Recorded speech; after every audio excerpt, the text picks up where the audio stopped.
안녕하세요. 김호준입니다. 문재인 대통령의 한미 정상회담 전후로 많은 기사들이 쏟아졌죠. 문정인 특보의 발언으로 한미 동맹이 위기에 처했고 트럼프가 격노했다는 기사를 필두로 스티브 셰벗 하원 의원의 사드와 주한미군 중 선택하라는 발언의 소개 기사까지 마치 한미 정상회담의 성패는 사드에 달린 것처럼 구는 그런 기사가 넘쳤습니다. 정상회담이 끝난 이후에도 김정숙 여사가 패션 외교를 했는데 배려 차원에서 미국을 상징하는 옷을 선보였다면 좋았을 거란, 그래서 아쉽다는 기사까지 읽고 나니 참 재밌습니다. 문정인 특보가 했던 말은 정상회담의 정신과 결과에 부스런히 담겼고, 스티브 셰벗은 문 대통령과의 상하원 지도자 간담회에 참석도 못하는 의원이었으며 미국을 상징하는 옷을 선보였으면 좋았을 거라는 주문에 이르면 우습습니다.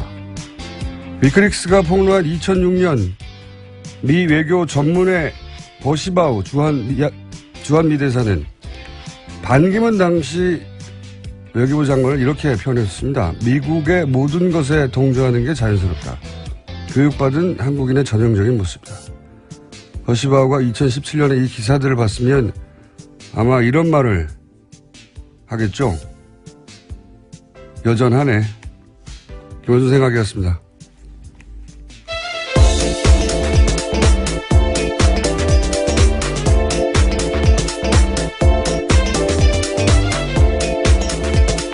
시사인의 김은지입니다. 네, 이제 첫 정상회담을 마치고 돌아왔으니까 기사가 많이 쏟아졌겠죠. 네, 문재인 대통령 방미 마지막 날 미국에서 특파원들과 만나서 소회도 밝혔습니다. 이번 회담에서 한미동맹의 굳건함을 확인하고 정상 간의 우위와 신뢰를 쌓았다, 이렇게 평가했습니다.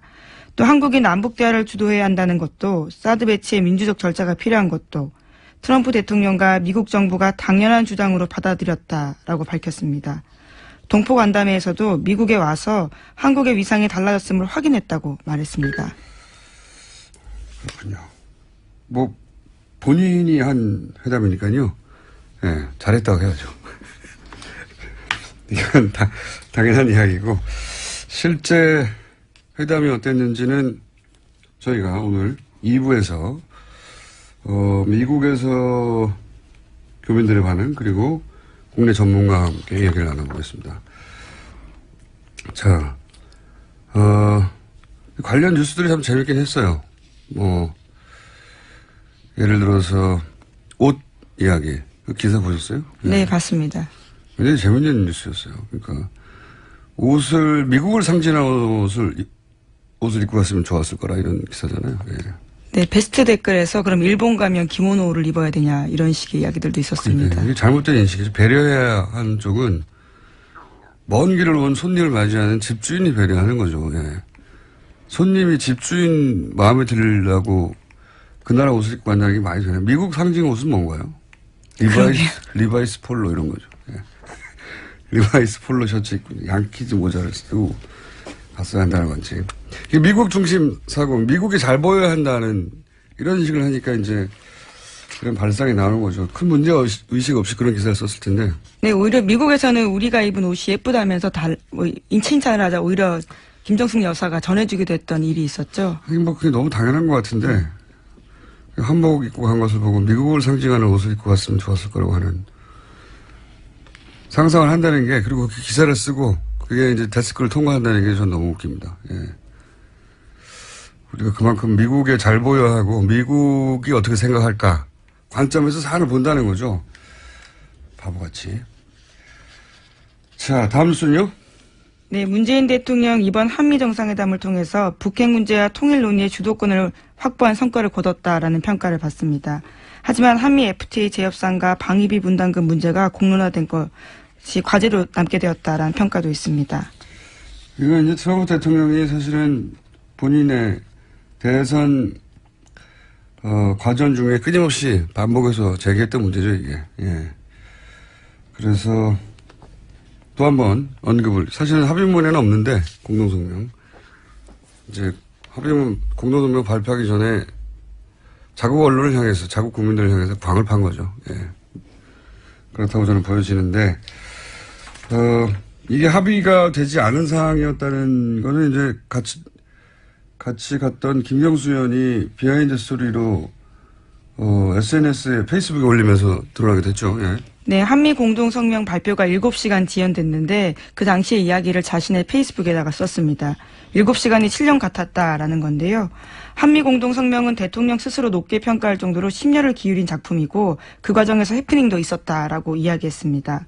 문재인 대통령은 공동성명이 발표된다는 걸 전제로 언론 발표문 작성했는데 그렇기 때문에 공동성명에는 우리 요구가 충분히 담겨있기 때문에 언론 발표문에는 원론적인 언급만 했다고 밝혔습니다.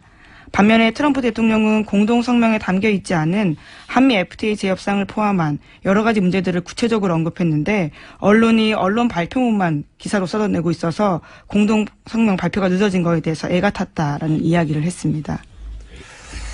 그렇군요. 7시간.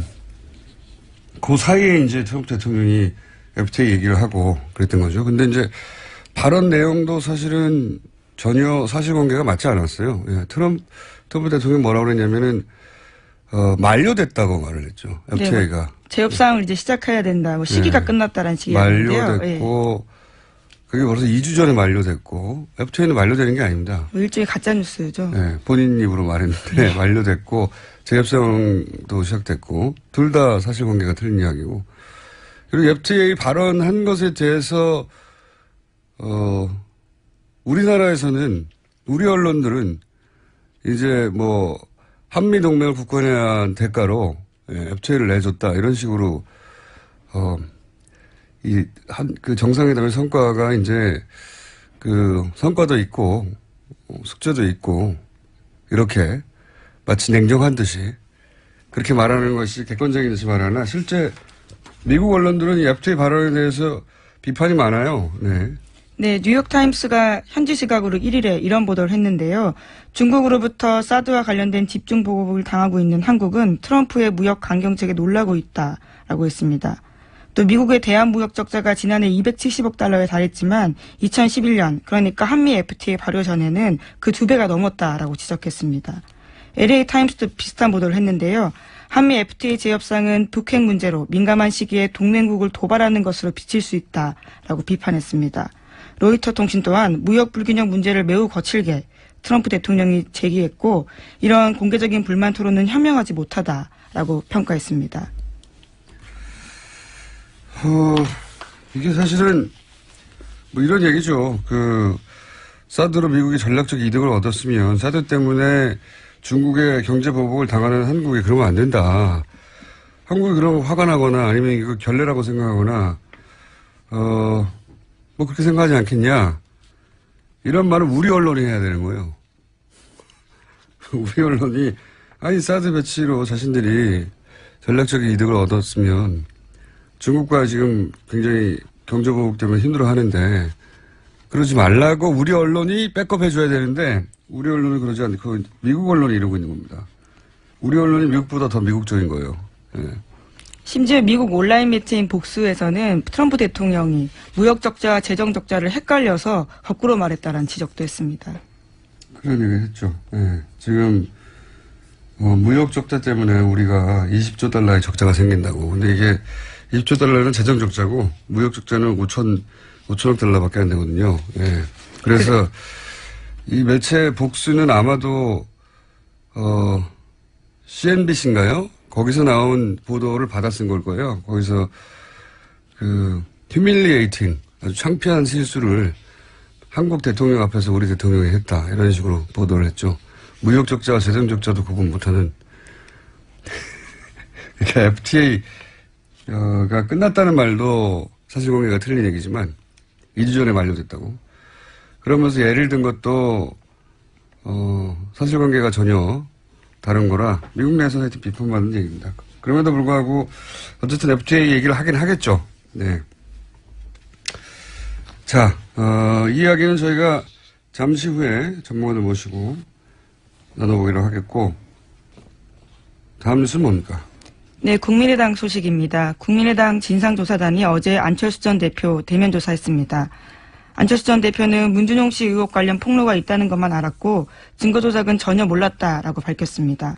또 당시 매일 뚜벅이 유세 중이어서 보고받거나 지시할 겨를도 없었다라고 해명했다고 합니다. 국민의당은 이유미 씨의 단독 범행으로 잠정 결론 내렸다라고 전해지는데요. 박주성 국민의당 비상대책위원장은 가짜 제보 사건으로 국민도 속았고 국민의당도 속았다라고 말했습니다. 많이 듣던 표현이네요. 예. 네, 익숙한 말이죠. 저는 뭐 안철수 전 대표가 몰랐을 거라고 생각합니다. 사전에 조작을 알고도 발표하게 하기에는 너무 위험하죠. 예. 그런데 이제 이 말을 하면서 보도에 따르면 답답하다 그게 도움이 되겠느냐. 당시 그랬다는 거 아닙니까? 이 녹취록 관련한 기자회견. 그러니까 이제 선거가 네거티브로 흐르는 걸 탐탁치 않아 했다. 반대했다. 이런 보도가 있었는데 그게 이제 보도로만 전해졌기 때문에 실제 안철수 전 대표가 그런 말을 했는지 아닌지는 모르겠으나 여하간 뭐 그 측에서 그런 말이 나왔기 때문에 그런 보도가 이루어졌겠죠. 근데 저는 사실 이 말은 믿기지가 않습니다. 이게 후보 중심으로 치러진 선거였거든요. 정당이 탄생한 지 얼마 안 돼서 조직이 아니라. 선거를 나흘 남기고 이제 결정적 녹취록 그 선거 내내 소위 공격하던 포인트인데 그게 이제 녹취록까지 나와서 기자회견을 해요. 그런데 후보가 그렇게 답답해하고 도움이 안 된다고 토론을 하는데 사실상 반대했다는 건데 박지원 당시 대표는 그걸 기자회견 전에 알지도 못했고 그러면은 사인을 낸 거는 그걸 검증한 공명선거지원단 단장이 이제 이용주 의원인데 초선이에요. 부단장은 의원도 아니고. 그러니까 당대표는 모르고 후보는 도움이 안 된다고 반대한 걸 이게 강행이 그렇게 됐다는 건가요? 네, 저는 그 부분 납득이 안 됩니다. 누군가 했다는 거잖아요. 네, 그래서 검찰이 오늘 윗선 조사 시작합니다. 그 후보는 나는 싫다고 하고 당대표는 모르는데 그러니까 결재받을 곳이 없는데 했다는 건 이거는 전 납득이 안 갑니다.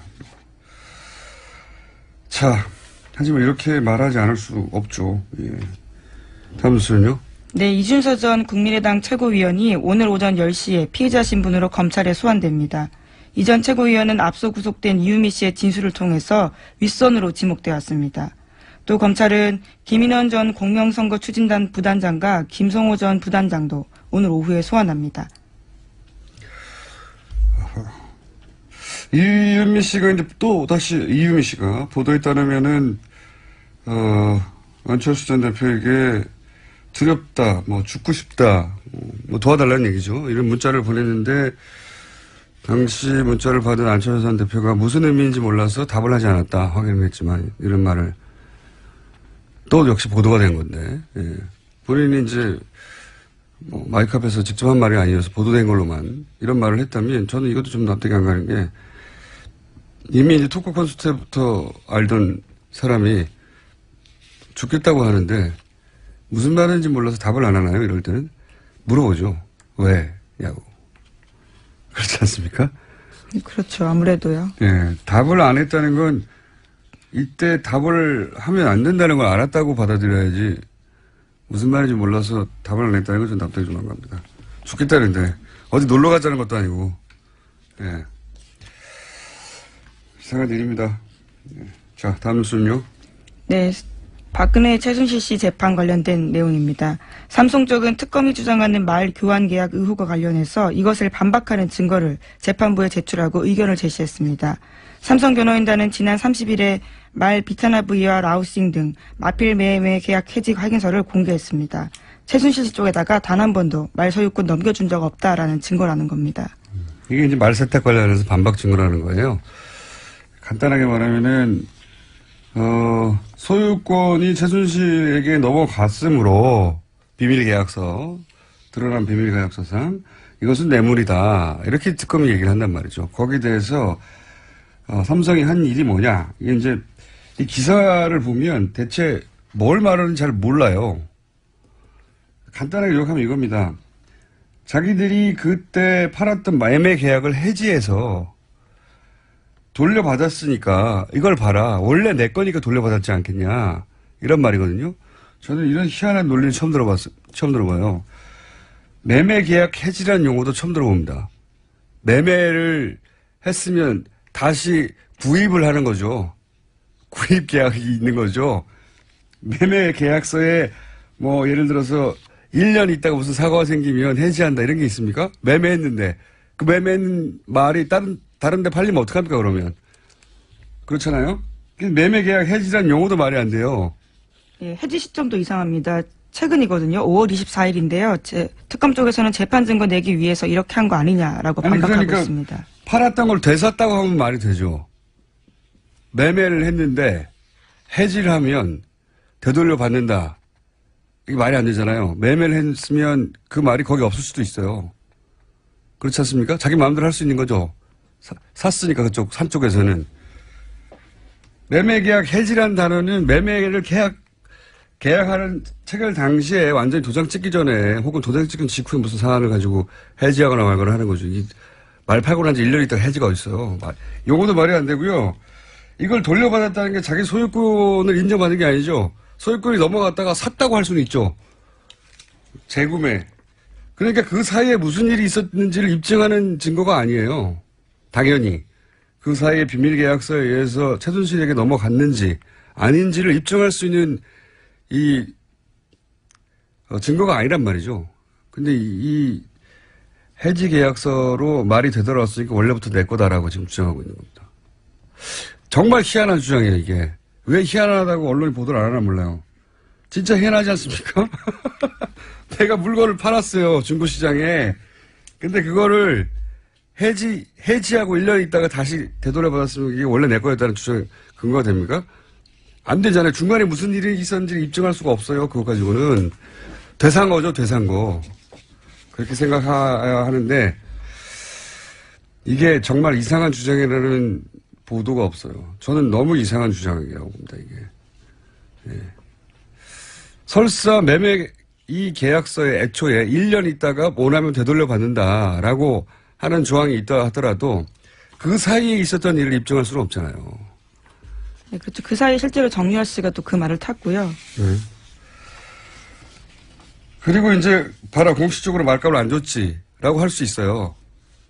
말 세탁이 이루어졌기 때문이지 그러니까 않습니까? 이제 말 파는 네. 말을 줬고 그 말 상인으로부터 돈을 받았어야 되는데 우리가 받은 흔적이 없지 않냐라고 혹은 흔적이 있지 않냐 뭐 이런 걸 동시에 내놔야 하는데 그게 나오면 또 다시 얘기를 나누죠. 자, 하나 정도 더 언급할 수 있을 것 같습니다. 네, 박근혜 전 대통령이 검찰 조사에서 한 말을 채널A가 보도했습니다. 박 전 대통령이 안종범 전 수석은 그렇게 길을 쓰고 재단을 만드는 게 충성이라고 생각했는지 모르겠다면서 안 전 수석에게 책임을 떠넘겼다라고 합니다. 그러니까 재단을 안종범 수석이 충성하느라고 만들었다는 얘기죠, 이게. 예, 길을 쓰고 재단을 만들려고 했다라고 합니다. 길을 쓰고. 그러니까 재판하는데 이 재단을 누가 주도로 만들었냐 했더니 박근혜 전 대통령이 이건 안종범 수석이 길을 쓰고 만들려고 했고. 예, 검찰에서요. 아직 재판에서는 그런 진술을 한 건 아니고요. 그런 재판 내용이 일부 나오거든요. 네. 아니, 검찰 진술 내용이. 길을 쓰고 안종범 수석이 하려고 했다는 거잖아요. 예. 그게 충성이라고 생각했는지 모르겠다라는 말도 덧붙였습니다. 이게 믿겨질 거라고 생각했을까요? 우선은 안종범 전 수석이 반박하겠죠. 안종범 수석이 그럼 대통령이었네요. 대통령이 야, 왜 그래? 그랬더니 내가 길을 쓰고 만들어야 돼. 정말. 이게 보통 이제 이 정도 일이 벌어지면 밑에 사람이 뭐라 해도 그건 내 책임이라고 하는 이제 리더로서의 워딩으로 이해를 구하는데 이런 것도 안종범 수석이 충성하느라고 했다는 거 아닙니까? 왜 그랬는지 모르겠다고. 길을 쓰고 만들려고 했다고. 재단을. 참 이상했다고. 오늘 여기까지 해야 되겠습니다. 지금까지 시사인의 김은지였습니다. 감사합니다. 문재인 대통령 방미 중 상하원 의회 지도부와의 만남이 있었습니다. 이 자리의 의미는 무엇이고 그리고 성과는 어땠는지 이 만남을 지원했던 한인 유권자센터 김동석 상임이사 전화로 연결되어 있습니다. 안녕하세요, 이사님. 안녕하세요. 네. 뉴욕입니다. 네. 그래서 살짝, 막아뜹니다. 자, 이 상하원 의회 지도부와의 만남이 2시간 정도 이어졌다고 한국에는 보도가 됐습니다. 우선, 이 정상회담 전에 상하원의 의회 지도부와 간담회를 추진하셨고 실제 간담회가 이루어졌는데 이 간담회가 이루어진 이유가 뭡니까? 그리고 추진하신 이유가 뭡니까? 사실 뭐 다 아시겠지만 트럼프 대통령 예측하기가 굉장히 어려웠고요. 예. 그다음에 의회하고서의 간격이 굉장히 아직까지 넓습니다. 그러니까 대통령과 의회. 예, 대통령하고 교류 이런 친밀감이 없기 때문에 그런데 아시겠지만은 아베 총리도 그랬고 시진핑도 그렇고 트럼프 대통령이 되자마자 와가지고 대통령만 만나고서 갔기 때문에 일방적으로 트럼프 대통령의 얘기만 듣고 갔던 이런 전례가 있기 때문에 네네. 이번에 의회를 간 거는 예. 의회에서 한번 이제 새 대통령이 이렇게 선을 보이는 것이 훨씬 유리할 수 있고 또 그런 것들이 이 관례를 보면은 의회 방문의 결과가 정상회담에 영향을 주기 때문에 굉장히 좋은 일정이었다고 이렇게 생각이 들었고요. 그다음에는 사실 상하 의원들한테 관심이 집중돼 있었습니다. 의원들도요. 왜냐하면은 탄핵 정국 촛불 이런 걸 통해 가지고 새 대통령이 나왔는데 막연하게 한국의 새 대통령이 이러한 정국에서 과거 노무현 대통령 쪽 사람이었던 이 정도로만 알려져 있고 그런 상황이었는데 이렇게 됐을 때에 대통령이 의회 지도부하고서 대화할 수 있는 자리만 생기면은 이건 좀 정상회담에 큰 영향을 주고 좋은 전략이 되겠다 이렇게 해서 먼저 의회를 방문하게 됐고요. 결론적으로 다 정말 그렇게 되고서 아주 성공적이었다고 이렇게 평가가 되고 있습니다. 그렇군요. 한미 정상회담을 이해하려면 이제 워싱턴의 눈으로 봐야 한다고 평소에도 쭉 말씀하셨는데 백악관과 의회가 그러니까 트럼프 대통령과 미 의회가 사이가 그렇게 좋지 않았다. 잘 몰랐다. 그렇게 말씀하셨지 않습니까? 그렇습니다. 거기에 책임이 있을 것도 아닌데, 제가, 워싱턴 눈으로 보자 하는 건 지금 워싱턴이 그냥 다른 나라에서 볼 때는 정상끼리의 만남이라는 걸로만 일반적으로 보여지는데, 워싱턴에서는 지금 권력이 크게는 백악관하고 의회 2개가 평소에 있는데 지금은 백악관하고 공화당하고 민주당 이렇게 세 권력 주체가 있다고 해도 틀리지가 않습니다. 그런데 이럴 때에 대통령이 의회를 방문하면은 워싱턴 의회도 지금 여당과 야당이 같이 앉기가 너무 힘듭니다. 같이 앉는 자리가 별로 없는데 이게 만일에 다른 나라 정상이 의회에 들어와서 양당 지도부가 그것도 상원 하원 다 앉는다 그러면은 한미 간에 현안이 돼 있던 거를 허심탄회하게 이야기할 수가 있는 기회가 되겠다. 왜냐하면 트럼프 대통령은 별로 다른 사람 얘기를 듣지 않고 듣는다 그래도 그거와 관계없이 일방적으로 계속 얘기를 해대는 스타일이기 때문에 의회에 들어가서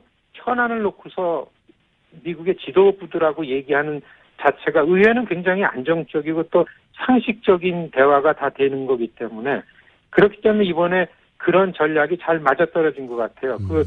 상원, 하원 지도부가 전원이 다 동원이 돼서 저희는 사실 새 대통령이 됐기 때문에 상하 양원 합동회의 연설을 추진했었습니다. 근데 워낙 시간이 없었고, 그 다음에 이 의회가 양당이 너무 정파적이기 때문에 가능성을 점점 갖기가 어려웠었는데,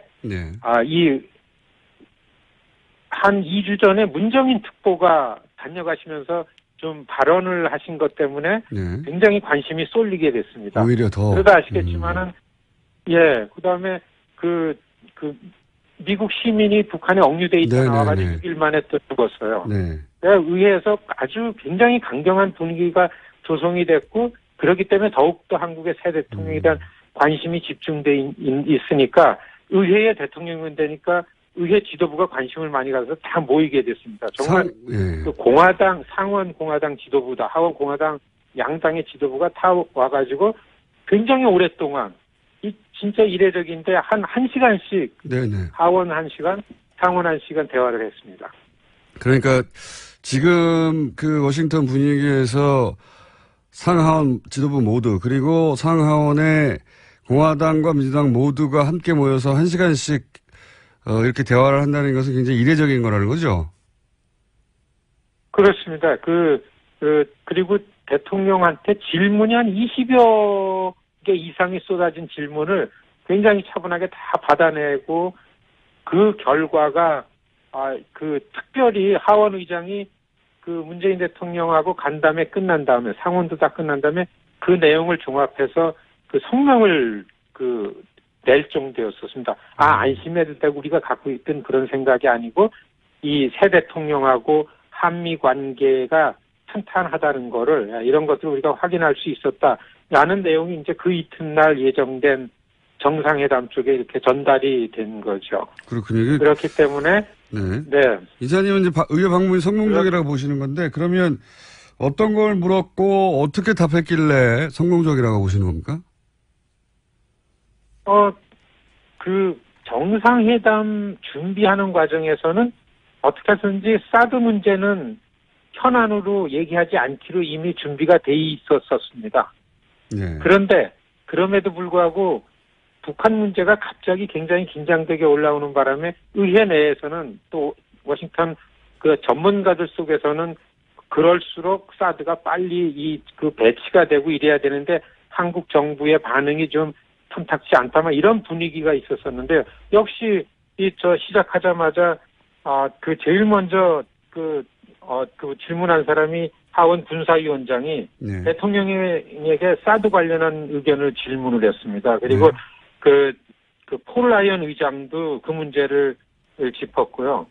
그 다음에 상원의 린지 그레이엄이라는 의원도 그 사드 관련한 그걸 짚었습니다. 그런데 문재인 대통령의 답변이 이 국민들을 납득하는 거는 민주주의 방식인데 촛불도 미국식 민주주의에 의해서 촛불 국민이 직접 참여해가지고 대통령이 된 난데 이런 절차적인 면이 분명히 있다라는 걸 알고 사드가 합의된 사항인데 번복할지도 모른다는 의구심은 갖고 있지 않아도 된다. 이런 질문에 오히려 맥손베리라는 하원 군사위원장입니다. 네네. 이분 별로 이런 데 안 나오는 분인데 그거를 알고서 그렇게 입장을 가져주고 설명이 고맙다라는 땡큐 커멘트도 할 정도고 그랬고요. 그다음에 개성공단에 관한 문제도 나왔고 평창올림픽이 북한을 초청했는데 그게 북에다가 좀 좋지 않은 시그널을 주는 거 아니냐 이런 질문도 나왔고서요. 그다음에 북한이 무기 생산한 게 어떻게 팔려나가는 거에 대해서 알고 있느냐, 중국의 역할을 어느까지 생각을 하고 있느냐, 굉장히 많은 대화가 잘 되기 때문에 아마 의원들이 다 허심탄회하게 대화를 하고 이렇게 가지고 전반적인 게 여기서 많이 한미 관계 특히 새 대통령에 대한 미국 의회에 이렇게 갖고 있던 생각들이 여기서 많이 걸러지는 이런 과정이 됐고 그렇기 때문에 저는 좀 이 의회 방문이 참 잘 된 거다 이렇게 보여졌습니다. 보게 됐습니다. 그렇군요. 폴 라이언이면 하원 의장이지 않습니까? 그렇습니다. 네. 방금 말씀하신 펠로시는 민주당 대표 아닌가요? 네. 예, 그러니까 하원에서는 폴 라이언 의장이고 넘버원이고 민주당 쪽에 낸시 펠로시가 대표고 그다음에 케빈 메카티라는 공화당 대표도 참가했고요. 스탠리 호이어라는 민주당 원내대표도 참가를 했고 그다음에 에드 로이스 외교위원장, 엘리엇 앵겔이라는 민주당 외교위원회 간사, 군사위원회 위원장 간사, 그다음에 상원에서는 미치 매코넬이라는 대표요. 그다음 민주당 대표인 찰스 슈머. 사실 상원에서 여야 대표들이 다 앉는 자리가 트럼프 대통령 취임하고 나서 요번에 아마 3번째인가 그렇다 그럽니다. 자기네들끼리도요. 그런데도 불구하고서 이게 북한 위협 그리고 그거에 관련한 이슈이기 때문에 한국의 대통령 왔으니까 모이자 했는데 이게 그 여야가 다 한 자리에 모였기 때문에 굉장히 좋은 기회였고 아시겠지만은 미국에 있는 우리 이 한인들은 한미 관계가 안정되고 이렇게 좀 평안해야 좋은데 그런 부분이 굉장히 긴장이 되고 이 우려가 막 됐었는데 대통령 한번 여기 다녀가고서 앞으로 저희 그 의회 관련해서 활동을 하고 있는데 제가 한 2주 동안 의회에서 이 새 대통령을 환영해달라, 환영 결의안을 내달라 이런 캠페인을 한 2주 동안 했었습니다. 네네. 이게 좀 힘들었는데 저는 목요일 오전에 대통령 의회 방문으로 힘든 거 그냥 다 잊어버렸습니다. 그렇군요. 그러니까 워싱턴에서 지금 같이 운동하시는 분과 그리고 황임 이사님이 추진했던 이 만남은 굉장히 성공적으로 끝났다는 게 이사님의 평가이기도 하고 그리고 공화당 민주당 의원들의 반응이기도 합니까? 혹시 들어보셨습니까? 그렇죠. 당장에 저희가 이걸 이제 프레스를 했는데 한인 밀집 지역에 지역구 있는 의원들은 새 대통령 환영하고 너무 안정되고 좋다라는 그런 의견을 내기 시작했고 정말 처음에 저희가 이런 환영 결의안 낼 때는 좀 냉랭했었습니다. 쉽지가 않았습니다. 저희가 이걸 몬비어 사건도 있었고요. 예. 그렇죠. 예. 아주 북에 대해서는 그리고 한국의 새 대통령이 북에 대한 안보적인 유연성을 강조한다 했기 때문에 더 긴장이 됐었는데 그걸 했기 때문에 아마 정상회담에서 그 북한 관련해서 지금 한국 미디어에서 평가되는 게 훨씬 더 유연성, 주도권을 가졌다라는 게 틀리지 않고 그럴 수 있었던 거는 의회에서 이미 이 대화를 통해 가지고 의회 지도부들이 다 이해됐기 때문에 그렇게 되지 않았나 그렇게 생각됩니다. 알겠습니다. 그리고 이제 초반에 화제가 됐던 게 이제 방문의 첫 일정이 장진호 전투 기념비 방문이어서요. 저희 국내 언론에서는 미국 해병대 홈페이지의 반응을 보고 이 장진호 전투 기념비가 해병들 사이에서는 큰 반향을 불러일으키구나 정도로 보도가 됐는데 미국에서 보시기에는 어떻습니까? 이 장진호 전투 기념비를 방문한 것이 실제 워싱턴에 어떤 일정 정도 영향을 미쳤습니까? 아니면 이건 그냥 해병대 정도의 반응인가요? 사실 요번에 대통령 방미 직전에 인도 나렌드라 총리가 이틀 왔었습니다. 네. 그때서부터 외국 정상들이 이제 워싱턴 오는 게 그 미디어들 반응이 별로 없습니다. 전혀 이제 안 되고 있기 시작했는데 이 문재인 대통령께서 워싱턴 방문한 것 중에 가장 미디어에 많이 커버된 게 이제 그 해병대 박물관에 가서 장진호 전투 기념비 헌화한 거요. 거기에서 대통령께서 그렇게 피난민, 미군이 미 해병대가 구해준 피난민인의 아들이 지금 대통령이 돼서 왔다. 내가 그런 사람이다. 이런 발언을 하지 않았습니까? 저희는 사실 그 내용이 나오자마자 그거를 써가지고서 의원들한테 그 다음날 의회 방문이 있기 때문에 의원 보좌관들한테 다 보냈습니다. 이제 우리 캠페인. 그런데 그게 얘기거리가 되고 많이 보도가 되고 사실 아시겠지만 그런 부분들이 굉장히 주목을 받고 인기입니다. 그래서 마침 우리 지역구에 있는 하원 아주 거물급인데 저희한테 이메일 보내는데 이런 스토리가 있었구나라고 하면서 나는 한국의 새 대통령을 미국이 환영을 하고 왜냐하면 이런 발언들을 의회 기록물에 남기려고 그런다 이런 대답도 받고 그럴 정도로 해병대 기념비 장진호 전투 기념비 방문한 거는 굉장히 잘하고 아주 신선하게요. 굉장히 말씀을 잘하신 거 아닌가 이렇게 보여집니다. 알겠습니다. 마지막으로 한 가지만 더 질문드리겠습니다. 이건 이제 이사님께 듣고 싶은 이야기들은 이제 국내 언론에서는 커버하지 못하는 현지에서의 분위기를 제가 듣고 싶어서 그런 건데 이번 방문이 현지 교민들에게는 이 정상회담이 어떤 의미를 가졌습니까? 말씀하신 그런 결과가?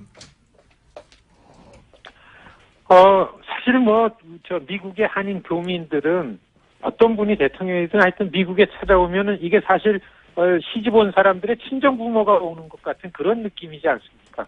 그렇기 때문에 누가 오든 많이 환영을 하는데 이번에는 자발적 환영대가 진짜 많았습니다. 이전에는 한국의 새 대통령이 온다 그러면은 네. 공관에서 이렇게 선정된 사람들이 모여서 있는데 그렇군요. 이번에는 워싱턴인데도요.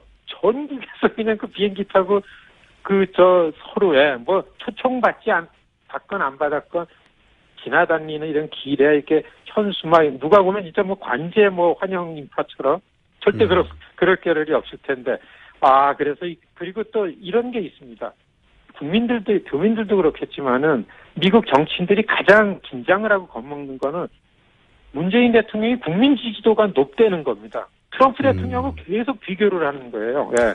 그런데 한국은 국민이 직접 탄핵을 하지 않았습니까? 지금 한쪽으로는 트럼프 탄핵 얘기가 나오지 않습니까? 예. 그렇기 때문에 국민 지지도가 높은 대통령이라는 것 때문에 아마 의회 방문했을 때 의원들이 이렇게 되게 무게 있게 지도부가 다 동원이 되고 그랬던 걸로 비춰주고 이전의 관례를 비교해 보면은 그런 이유가 분명히 있다고 보여집니다. 알겠습니다. 오늘은 여기까지만 듣고요. 저희가 조만간 다시 한번 시간을 마련해서 교민들 이야기도 좀 자세히 들어보고 싶습니다. 오늘은 여기까지 하겠습니다. 오늘 말씀 감사합니다. 네, 안녕히 계십시오. 네. 미주 한인 유권자센터의 김동석 상임이사였습니다. 대표 전문가 아산정책연구원의 김준 박사님 나와 계십니다. 네. 안녕하십니까. 안녕하세요. 네. 늦어가지고 헐레벌떡 방금 들어오셨어요. 원래. 많이 막혀요. 그래서 청취자분들 빨리 준비하셔야 됩니다. 원래 저랑 같이 이 방송을 시작했어야 되는 건데, 네. 앞에 내용을 전혀 못 들었어요. 네.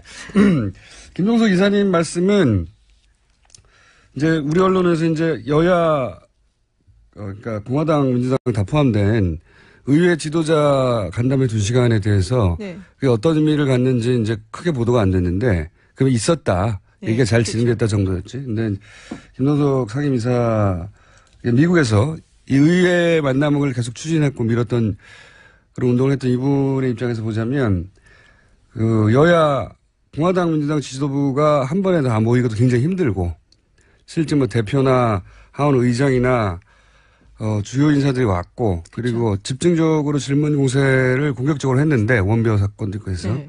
그리고 이제 북한과 유화적인 제스처를 취한다고 하니까 미국과 전혀 다른 방향으로 갈까봐. 실제는 굉장히 답변도 잘 됐고 네. 그래서 대단히 성공적이었다. 미국에서 보기에는 교민들이 보기에는 그렇죠. 그 부분부터 똑같이 평가하십니까? 네, 저도 굉장히 좋았던 것 같고 일단 모였던 사람들 몇몇이 저는 이제 하원도 봤지만 상원이 사실은 외교 안보 쪽은 더 힘이 세거든요. 네, 상원 그래요? 보면은 그 하원은 이제 보통 일반 사람들의 생활을 예산 경제 그렇죠. 문제 세출 세입 소상공인 그렇죠. 간 이제 인디비주얼 약간 개인들의 어떤 삶을 좀 봐야 되는 거고 상원 좀 거시적인 시각에서 나라를 이끌어라 외교 만든 안보 같은 거라서. 것들. 예. 네, 그래서 보면은 맥케인이라든지 밥 코커 지금 외교위원회 이제 위원장이고 미치 매커넬 공화당의 이제 상원 대표. 그래서 다들 많이 모였더라고요. 그래도 한 살이 라이언은 넘버원 아닙니까 사실 차기 주자. 라이언이 예. 하원에서의 하원 의장으로 이제 넘버원이죠. 그렇지만 아니 차기 주자로도 넘버원 아닌가요? 차기 주자로도 얘기가 나왔는데 몸이 좀 아프다는 얘기를 들었어요. 저는. 네. 그래갖고 그런 디테일한 것까지. 어쨌든 유력 인사들이죠 다. 그럼요. 네. 정말 유력 인사들이고. 근데 구체적인 대화 내용 일부만 나왔는데 네. 제가 그 자리에 있었던 사람한테 간접적으로 들었는데 투표를 굉장히 잘했다. 네. 잘해서 자기가 깜짝 놀랐다. 근데 깜짝 놀랐다고 하는 부분에 평소 실력이 약간 의심스럽긴 하지만 대답을 굉장히 잘했다는 혹시 평가를. 예전 분하고 비교해갖고 깜짝 놀란 건 아닌지. 저는 CSIS 그걸 봤었거든요. 나중에 우리가 계속 저희 예. 방송에서 욕했던 이렇게 마이클 그린 친일파 이러면서. 예, 이렇게 친밀한, 그니까는 문재인 대통령한테 굉장히 친근한 청중은 아닌데, 네. CSIS 연설을 하고 그다음에 Q&A가 있었어요. 네. 질문하고 응답. 연설을 아주 좋았어요. 저 연설도 연설까지는 굉장히 봤어요. 좋았죠. 예, 연설도 좋았고, 그다음에 이제 응답하는데. CSIS는 외교 안보 미국 싱크탱크. 그렇죠. 워싱턴에서 넘버원이라고 하는. 그래서 대통령이 직접 갈 정도에. 예. 그럼 친일파라고 제가 계속 뭐라고 했던. 거기 예. 일본에서 돈을 많이 되니까. 그렇죠. 거기 예. 이제 돈을 많이 받으면 친일파가 돼요. 아니 뭐 돈 주는데 어쩌겠어요. 그러면은. 어쨌든.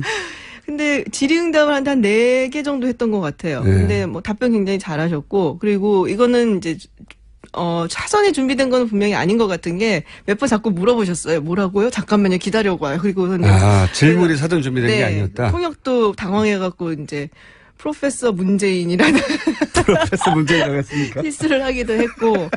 근데 제가 대부분 프로페서가 오는 자리니까 거기가. 근데 아니 문정인 특보하고 이제 헷갈린 거예요. 그렇군요. 예. 그리고 그래서 제가 그 예전에 그 박근혜 전 대통령 때의 그 클립 다시 한번 봤어요. 네. 그거는 이제 딱 준비된 티가 좀 많이 나더라고요. 질문을 미리 받아갖고. 국내에서도 기자들이 청와대 안에서도 준비된 질문 아니면 안 하는데 거기까지 네. 가가지고서야 뭐. 그렇죠. 그래서 글쎄 뭐 응답이 굉장히 좋았어요. 제가 듣기에는. 그리고 굉장히 강력하게 이야기를 했고 뭐 여러 가지 이제 미국 측에서 특히 이제 CSIS 같은 그런 보수적인 성향을 가진 곳에서 보기에 약간 미심쩍다. 뭐 이런 부분에 대한 얘기를 굉장히 단호하게 대답을 잘 하셨어요. 본인이 보시기에. 네. 이건 어떻습니까? 제가 이제 장진호, 저는 개인적으로 굉장히 성공적인 출발이고 상징적인 출발인데, 미국의 해병대 홈페이지에서 크게 반응하는 거 위에, 네. 그리고 지금 제가 방금 김동서 상임이사를 통해서 들은 이야기로는 미국 쪽 반응이 좋다, 현지에서. 요 정도 얘기밖에 나오지 않아서 저는 이 첫 출발이 나머지를 부드럽게 풀어가는데 굉장히 중요한 역할을 했다고 생각하거든요. 평가를 그렇죠. 좀 해주세요. 저도 굉장히 인상적이었고 연설이 또 굉장히 좋았잖아요. 그러니까 문재인 대통령의 강점이 그건 것 같아요. 그 조곤조곤 사람을 감동시키는 게 있어요. 미국 사람들한테 먹힙니까 이게? 그럼요. 굉장히 진정성. 또 요즘 같은 시대는 얼마나 먹히겠어요. 자기 대통령이 좀 이렇게 비교를 해보면. 자기 대통령을 비교. 그리고 이렇게 뭐랄까 좀. 이게 이제 대통령이 가갖고 어떤 정책적인 이야기를 하는 것뿐만이 아니라 사실은 우리나라에서의 정상 회담의 데뷔전이다라고 얘기하는 거는 미국 사람들에게 문재인이라는 사람들을 보여주는 장이거든요. 그래서 그런 면에서 봤을 때 이걸 이제 공공외교라고 표현을 할 수가 있는데, 공공외교. 그러니까 굉장히 성공적이었다고 봐요 저는. 그러니까 우리나라 사람들이 그러니까는 오바마 대통령에 대해서 굉장히 좋은 이미지를 갖고 있잖아요. 그 연설 때문이죠. 첫 연설. 그렇죠. 예. 그리고 사실 오바마 전 대통령이 한국한테 굉장히 잘해준 건 없어요. 따지고 보면. 아니 대북 정책은 꽝이었어요. 완전 꽝이었죠. 그리고 가끔가다 뭐 우리나라 교육이 좋다는 이상한 말만 하면 네. 우리 언론에서는 오바마가 우리 교육 시스템을 칭찬을 했대더라. 그러니까 우리 좋아하는 오바마의 것처럼 전략적 인내가 무슨 정책입니까? 그냥 아무것도 무시, 안 하는 건데. 네, 상무시 이건데 그냥. 네. 그래서 이미지가 근데 워낙에 좋기 때문에 오바마 대통령이 뭘 해도 그냥 좋아 보이는. 그렇죠. 우리나라로 한정해서 얘기하면 세계적인 인기가 있는 대통령이지만 우리나라 특히 대북 정책에 관해서는 물론 뭐 상대방이 우리 보수 정권이었기 때문에 특히 그 네. 기간 동안 딱히 할 수 있는 것도 많이 없었겠지만 대북 정책은 꽝이었어요. 그럼에도 불구하고 우리가 오바마 대통령 시절에 미국에 대한 어떤 호감도가 굉장히 높았고 오바마 대통령도 굉장히 좋아했고 이게 이제 대통령이 가지는 어떤 공공외교의 힘이거든요. 그렇죠. 그렇죠. 그래서 그런 의미에서 저는 문재인 대통령이 이번에 정말 성공적인 공공외교를 했다라고 생각을 해요. 공공외교. 그런 용어도 있군요. 공공외교. 네, 퍼블릭 디플로마시라고 합니다. 영어로. 전문 용어로. 네, 전문 용어로. 그렇게 대중을 상대로 해서 네. 그 이미지를 제고하기 위한 공공외교. 그렇죠. 국가 이미지도 같이 올라가는 거거든요. 그런 차원에서 볼 때는 굉장히 중요한 행사였다. 네. 트럼프 대통령도 이 장진호 연설에 대해서 언급을 했다고. 예, 굉장히 감동적이었다, 좋았다. 누가 봐도 사실 감동적이었죠. 거기서 눈물 짓는, 노병들도 있었고. 그 드라마 같이 연출이 사실 이렇게 쫙 됐었잖아요. 그러니까 말이에요. 누가 이거 기획했는지 모르겠는데, 선수가 있는 게 틀림없어요. 한번 얘기한 적이 있는데. 자, 그 외에, 이번 정상회담의 성과 3가지, 그리고 네. 남은 과제, 이런 얘기를 쭉 해야 되는데 1분도 안 남았네요. 그렇기 때문에 원래 2부로 예정돼 있던 시간을 저희가 3부까지 조금 치고 들어가는 걸로 하고 그럼 남은 3부에서는 이 시간 이어가겠는데 앞으로 나올 얘기는 3대 잘한 점 그리고 요런 점들은 남았다. FTA 얘기도 좀 해야 될 것 같고요. 네. 네, 지각을 하셔가지고 시간이 늘어났습니다. 사실은. 이런 분량 늘리는 방법이 있군요. 네. 자, 저 2부 여기까지 하겠습니다. 3부에서 다시 뵙겠습니다. 뉴스공장 김호준입니다. 네, 2부에 이어서 지각하신 김지은 박사님 모시고 지각 때문에 10분 더 한미 정상회담 성과를 우리 언론이 다루지 않는 방향에서 좀 짚어보려고 합니다. 2부에서는 미국의 김동성 이사님과 여야를 포함한 상하원, 미상하원 의원들을 2시간 만난 것이 굉장히 큰 의미가 있었다라고 이야기했는데 그 상황 자체가 좀 이례적이긴 합니까? 그렇죠. 보통은 이제 뭐 상하원 합동 연설 뭐 이런 거는 연설을 하는 건 예, 그런 건 있죠. 예. 그건 이제 사실은 공식 방문을 했을 때 이제 방문 여러 가지 레벨이 있잖아요. 근데 이번에 문재인 대통령 공식 실무 방문이었고 네.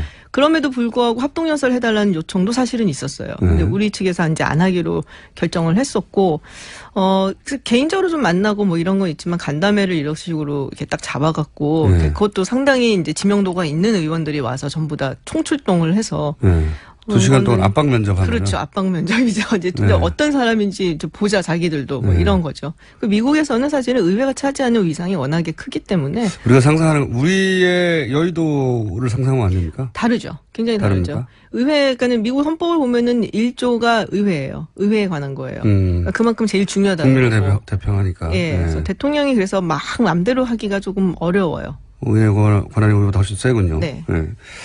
그래서 그 의회를 상대하는 게 이제 중요한 걸 아는 이제 한인 사회에서 의회를 꼭 방문해서 이런 사람들을 만나라고 했는데 청사가 됐고, 그리고 결과는 나쁘지 않다 정도가 아니라 좋았던 것 같고. 자, 그럼 종합적으로 그 박사님이 보시기에 네. 미국에서 공부했고 지금 미국 전문가로 활동하고 계신 박사님이 보시기에 한미 정상회담 잘한 부분 3가지 정도만 꼽자면요.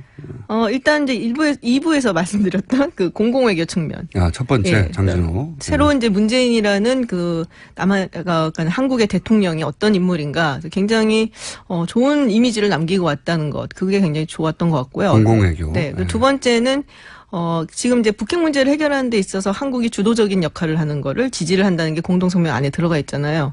그렇죠. 예. 예, 그래서 굉장히 큰 성과라고 봅니다. 굉장히 큰 성과죠, 그거는. 사실 그게 이제 예전에서는 1998년도에 클린턴 전 대통령하고 김대중 전 대통령 정상회담 때 그 얘기를 딱 했었거든요. 클린턴 전 대통령이 이제는 한국이 운전석에 앉아라. 미국은 이제 조수석에 있겠다. 표현을 그렇게 했죠. 운전석. 네. 그래서 그리고 거인이라고 표현하면서. 네. 그래서 근데 이 내용을 김대중 대통령을 거인이라고 표현했다는 겁니다. 그렇죠. 예. 김대중 거인의 대통령 어깨 위에 거인을 올라. 가장 케미스트리가 좋았던 커플이었어요. 거기가 제가 보기에는. 근데 문재인 대통령이 또 요 부분을 굉장히 강조를 많이 했었어요. 선거 캠페인 할 때도 워싱턴 포스트라든지 이런 외신 기자들하고 인터뷰를 할 때도 한국이 주도적인 역할을 해야 된다. 주도권을 가져야 된다. 너무 당연한 얘기인데 사실은. 우리 일인데. 말을 못하고. 홍길동 정도 아닌데. 그래서 그래갖고 그 부분이 굉장히 요번에 얻어냈다는 게 크다라고 저는 보여지고요. 운전석에 앉게 됐다 다시. 네. 지난 10년간은 북하고 미하고 직접 대화는 있었어도 그렇죠. 그렇죠. 그리고 최근 몇 년 사이에는 우리 채널은 없어졌어요, 그냥. 그렇죠. 북한도 얘기를 안 하려고 그랬고 우리랑은. 대화 채널 자체가 없어져 버렸으니까요.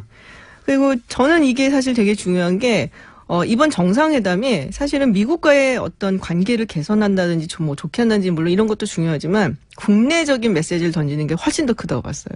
그러니까 지금 떠나시기 전에 굉장히 많은 사람들이 우려를 표명한다는 거 많았잖아요. 한미 동맹이 위기에 처했다. 예. 그리고 미국이 혹은 트럼프 대통령이 경로했다. 뭐 이런. 예. 그래서 문재인 대통령이 이제 후보 시절에도 불안하다라는 얘기들을 많이 이제 보수층에서 안보 문제에 했는데 있어서. 밑도 끝도 없이 그냥 불안하다라는 얘기를 굉장히 많이 했기 때문에 이번에 가서 트럼프 대통령한테 혼나고 올 거다라는 식으로 이제 막 그렇죠. 자꾸 분위기를 만들었단 말이에요. 근데 의외로 너무너무 훈훈하게 그리고 정말 정상스러운 대접을 받고 왔어요. 제가 보기엔 정상회담 있었던 것 중에서 가장 정상적이고 정상스럽게 대우를 해줬던 게 아닌가.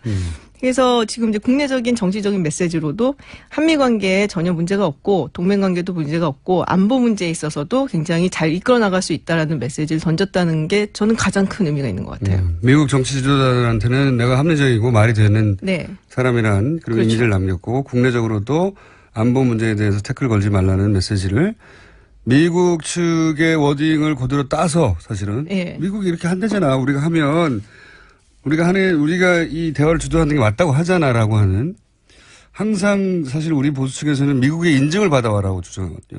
미국이 싫어한다. 그렇죠. 미국이 화낸다. 이제 그런 말이 나오기 어렵게 됐다는 점이 또 크다고 보신다. 또 하나는 뭡니까? 세 가지는 해. 지금 3가지 했는데요. 두 가지밖에 기억이 안 나는데. 예. 첫 번째 공공외교. 예. 예. 개인으로서의 매력을 어필했다는 거. 그것도 굉장히 중요하죠. 그렇죠. 예. 세 가지로 치죠. CSIS 방문했던 것도 괜찮았다고 이제 말씀하셨고, 자, 이건 어떻습니까?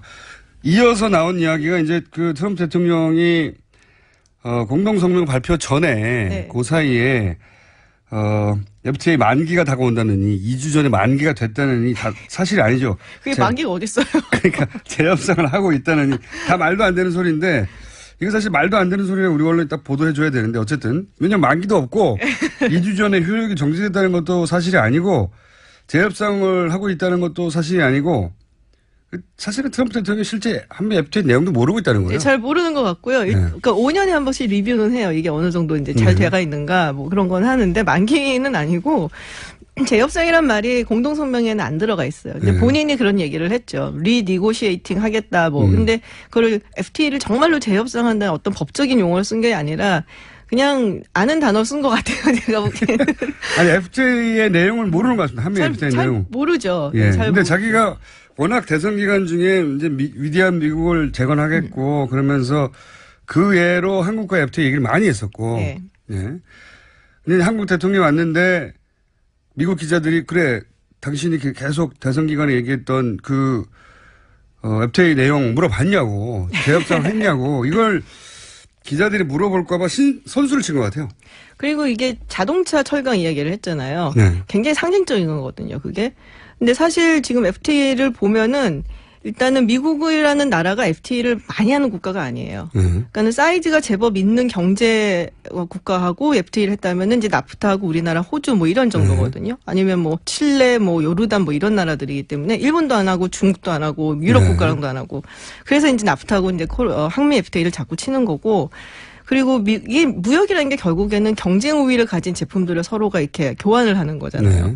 근데 미국이 우리한테 FTA를 통해서 경쟁적으로 우위를 가진 거는 자동차가 아니에요. 자동차를 팔아갖고 미국이 뭐 주력 산업으로 해갖고 이기겠다는 게 아니라 사실은 농산품을 많이 팔아야지 미국이 훨씬 더 이득이고 그리고 이제 새로운 지식산업 같은 거 있죠. 직접 대상권이라든지 의료 서비스, 뭐 법률 서비스, 그리고 데이터, 약간 디지털 무슨 제품 같은 거. 그런 거에 주력을 해서 이제 이 부분을 더 개방을 하라고 압박이 들어온다면 아 정말로 FTA를 좀 다시 한번 재협상을 하려는 의지가 있겠구나라는 생각을 할 수가 있는데 자동차, 철강 이거는 더 뭐 이렇게 해외 그런 게 없는 분야거든. 거의 관세도 없고 그리고 뭐 한국이 굉장히 뭐 이득을 좀 보고 있는 해요. 그렇지만 그 이득을 보는 상승률이 좀 더뎌요. 미국보다는. 하지만 뭐 글쎄요. 뭐 자동차 이렇게 주력을 해서 얘기한다. 이거는 굉장히 다분히 그 정치적인 의도가 조금 있는 거다. 실제 내용이 아니라 한미 FTA라고 하는 상징. 그렇죠. 에다가 자동차라고는 미국의 한때 주력 사업이었던 상징. 그런 상징을 들면서 경제적으로 우리가 이득을 취하기 위해서 내가 노력하고 있다, 트럼프. 네. 그런 정도의 메시지인 것 같아요. 그 러스트벨트 유권자들한테 네. 상징으로 메시지를 던지는 거죠. 네. 소위 이제 한때 잘 나갔다가 이제는 먼지만 휘날리는 동네들. 그러니까 뭐 더 이상 관세 측면에서 막 뭘 할 거는 크게는 없어 보이고 아마 비관세 장벽으로 이제 개정이 좀 들어가지 않을까 뭐 그런 생각을 조금 해봅니다. 알겠습니다. 한미 FTA 문제 재협상 이게 또 재협상이 실제로 재협상 테이블에 앉게 된다 하더라도 굉장히 오랜 시간이 걸리고. 이게 이제 재협상을 하려면은 그 의회에다 일단 협상을 하겠다는 협상안을 던져줘야 돼요. 네. 그래서 90일 동안 의회가 그걸 이제 리뷰를 하고 이제 협상권을 줍니다. 그러면서 이제 다 따지는 거예요. 이건 어떻게 할 거냐, 요거는 할 거냐 말 거냐 이런 식으로. 그 다음에 이제 들어가게 되고 지금 나프타 그 과정에 있거든요. 의회 과정에. 그 다음에 이제 재협상 그 지난한 협상 과정을 거쳐야 되고 가지고 오면 또 의회에서 비준을 해줘야 돼요. 그래서 트럼프 임기 4년 뭐 재선이 안 된다 혹은 그거를 이제 만약에 해놓으면은 4년 내에 할 수 있을까? 저는 그렇게 보지 않아요. 그래서 우리한테 당장 닥친 뭐랄까 눈앞에 있는 어려움이나 위기가 아니다. FTA 문제 같은 경우는. 네. 그렇죠. 지난한 과정이 있기 때문에 의지가 있다 하더라도 호들갑을 떨 일은 전혀 아닌 것 같고 이제 짚어보고 싶은 것은 이걸로 마지막 질문을 다시 할게요. 개인적으로 가장 찝찝했던 거는 이 한미일 동맹이라는 저도요. 그러시구나. 네. 예, 저를 전문가라고 쳐주십시오. 한미일 동맹이라는 문구예요. 사실은 물론 뭐 트럼프가 요구했겠죠. 한미일 동맹이라는 워딩을. 근데 지금까지는 이제 일본, 미국의 동맹의 하위 동맹 개념이란 말이죠. 그렇죠. 우리가. 그렇다고 생각하면 이건 아베가 원했던 박근혜 전 대통령 그렇죠. 시절에 네. 그런 삼각 동맹인데 이게 이제 일본 우익이 오랫동안 원했던 이제 한반도 재진출 네. 이런 것도 포함하고 있고 그러니까 한반도 유사시 뭐 전쟁이 났을 때 일본이 남한의 동의 없이 한국의 동의 없이 북한 영토에서 작전을 상륙할 수 그렇죠. 있다. 이런 네. 내용을 담고 있는 우리로서 굉장히 어떤 식으로든 바로 잡거나 혹은 한국의 이해를 일본의 이해와 대등하게 거기 반영하거나 해야 되는 과제가 있는 부분이잖아요. 한미일동맹. 그렇죠. 뭐 제가 할 얘기를 다 하셔갖고 지금 근데 좀 찝찝했어요. 그 부분이. 그러니까 전체적으로 봤을 때 나쁘지 않은데 그런 부분이 조금 찝찝했고 뭐 북핵 문제 해결에 주도권을 갖는다 해도 어쨌든 강론 부분에서 여전히 틀린 건 사실이니까 그 부분도 어떻게 풀어나갈지는 아직 과제고 그래서 뭐 아마 G20 때 이제 한미일 정상회담 뭐 있을 거라고 얘기들을 하더라고요. 또 한중 정상회담도 있을 거라고 그러고 그때 나오는 거를 좀 봐야지 되지 않을까 싶어요. 좀 찝찝해요. 네. 한미일 동맹이라는 문구는 찝찝하고 이 문구가 사실은 한국과 미국의 정상이 만났는데 한미 동맹 얘기만 하면 되는데 그렇죠. 지금 아베 총리가 좀 되게 좋아하고 있을 것 같아요. 저도 그 부분이 이거는 이제 거꾸로 짐작이긴 합니다만 일단 트럼프 미국 쪽에서 요구했던 문구일 것이고 그러니까 한미 동맹은 한미일 동맹이라고 하는 더 큰 동맹에 종속되는 개념으로 이걸 지켜줘야 된다라고 하는 근데 이건 뭐 우리가 빼다가 요구할 수가 없는 거니까. 그렇죠. 네, 이게 찝찝하고 이 부분은 이걸 뺄 수 없다면 이 한미일 동맹이 일본의 이해 정도 수준으로 우리 이해가 반영되게 고쳐 나가야 할 텐데 그럼 김준 박사님 그 일을 해낼 수 있을까요? 저는 그냥 미국만 하는 사람이라서 일본은 별로 이렇게 신경 쓰지 않는. 이거 찝찝했다. 요 얘기는 한 번 더 하죠. 네. 오늘은 시간이 여기까지밖에 없어서 지각하셔서 10분 동안 김지훈 박사님이었습니다. 감사합니다. 감사합니다. 국민의당 진상조사단이 이유미 씨의 단독 범행이라는 잠정 결론을 내린 것으로 전해지고 있습니다. 네. 전남 고흥, 보성 장흥, 강진 지역구의 국민의당 황주원 의원 전화 연결 보겠습니다. 안녕하세요, 의원님. 네, 안녕하세요. 네, 안철수 전 대표의 면담 조사를 끝으로 자체 조사가 마무리된 걸로 아는데, 자, 잠정 결론은 이렇게 알려졌습니다. 네. 단독 범행이라고 어떻게 평가하십니까? 그런 것 같아요. 이유미 씨의 단독 범행이었고, 네. 조작한 사실도, 네.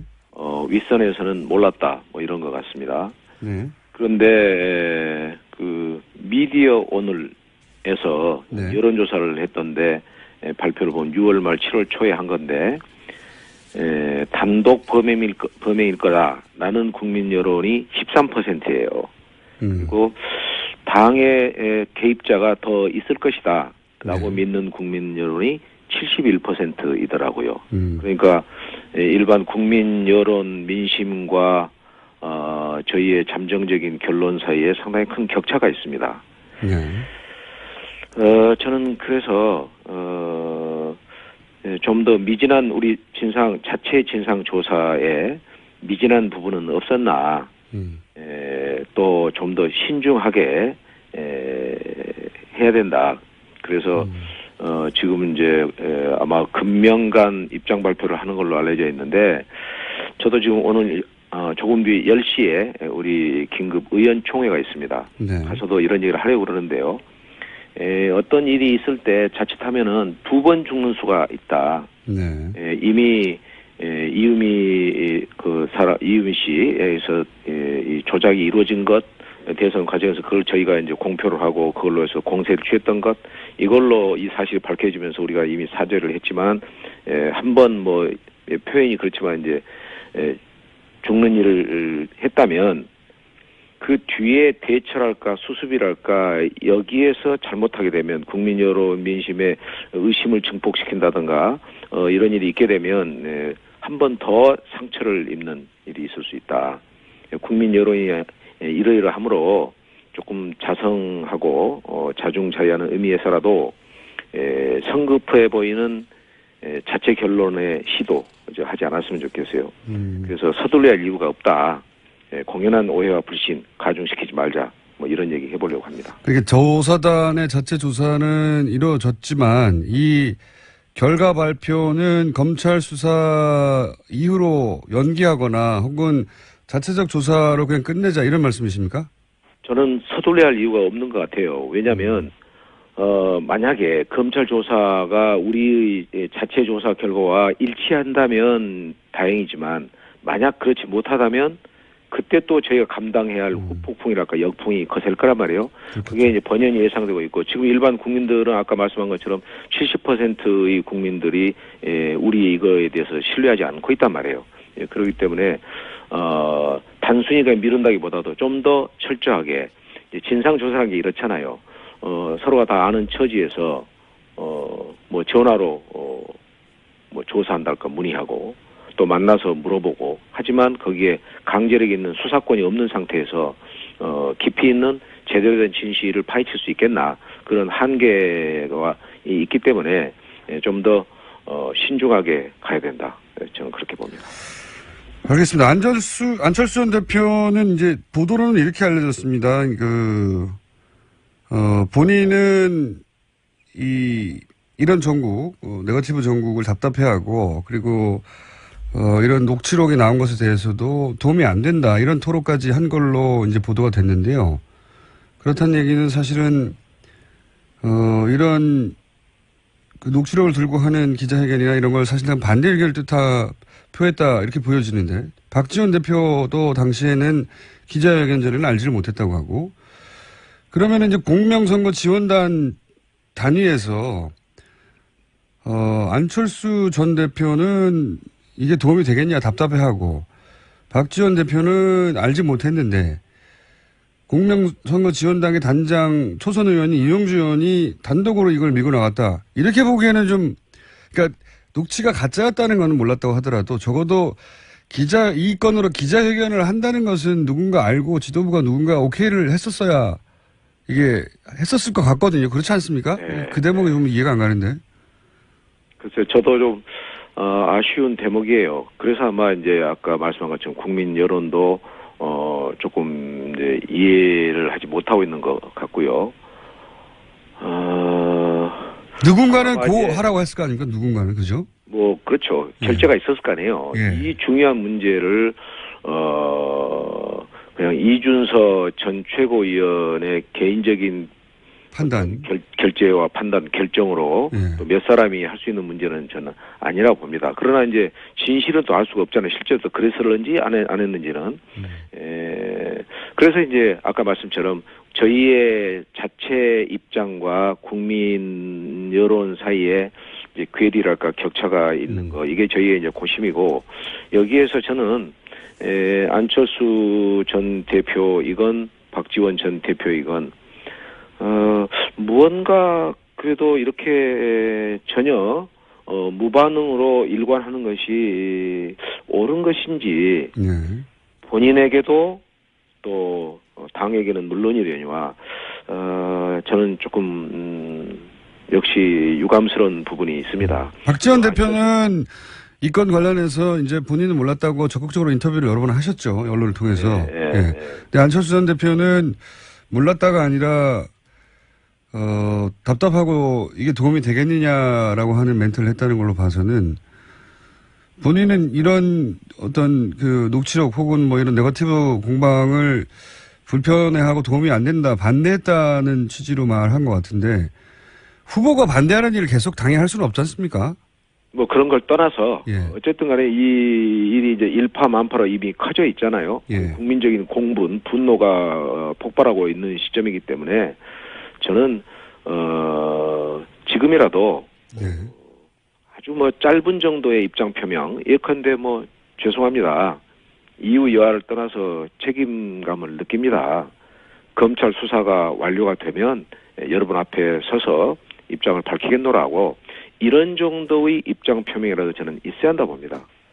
당의 중요 소속원으로서 당의 이처럼 가중된 위기 현실에서 뭐 초연해 있지는 않겠지만 적어도 무반응으로 있는 모습은 아까도 말씀했지만 당은 물론이러니와 본인에게도 결코 이롭지 못할 거라고 저는 생각합니다.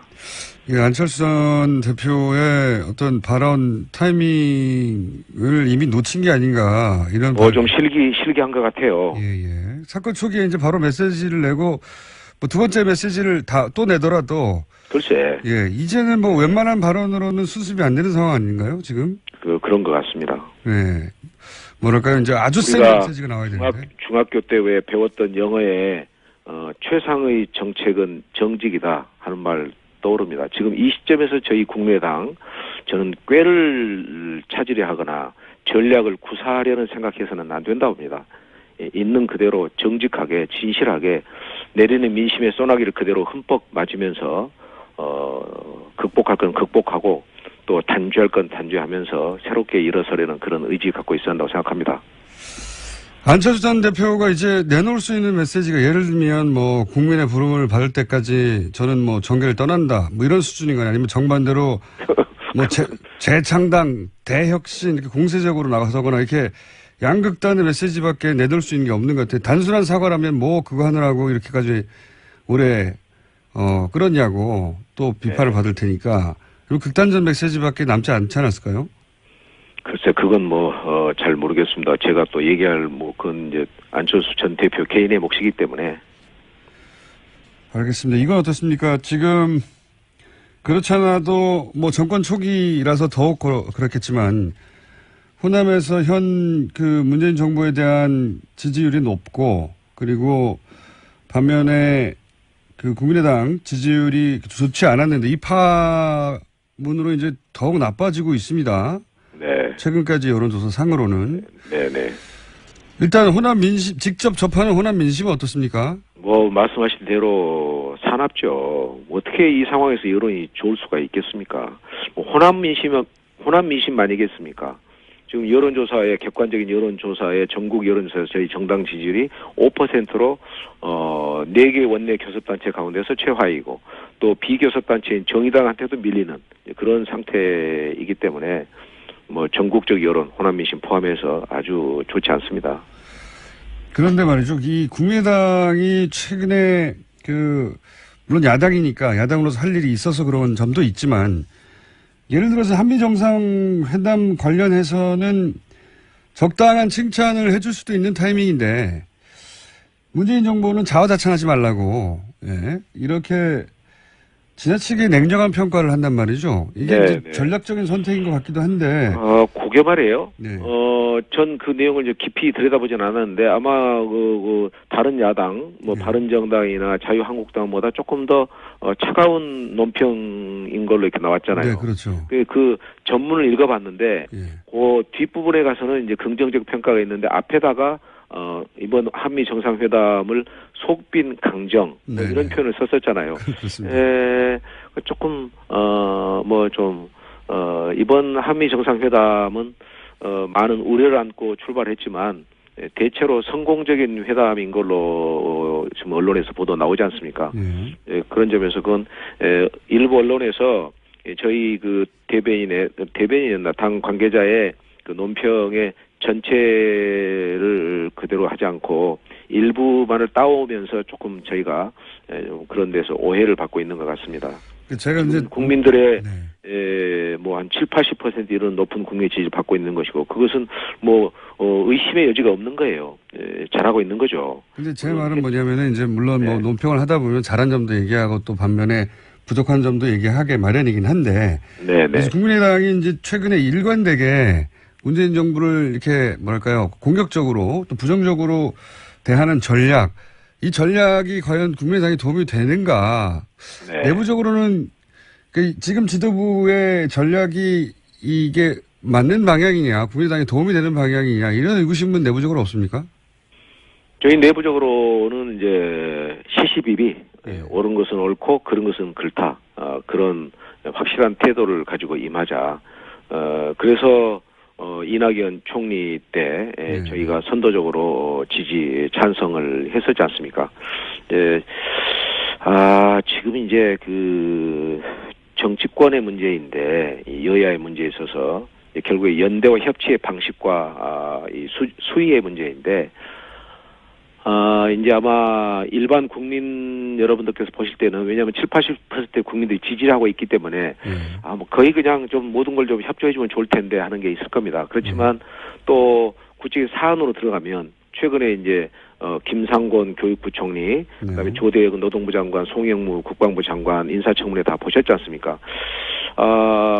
이런 결함과 문제점이 있는 사람들이 그대로 중요한 공직에 취임했을 경우에 괜찮은 것이냐? 우리 사회의 도덕적인 어떤 수준과 도저히 엄격성을 유지한다는 관점에서는 어떠하냐? 이런 논의는 남습니다.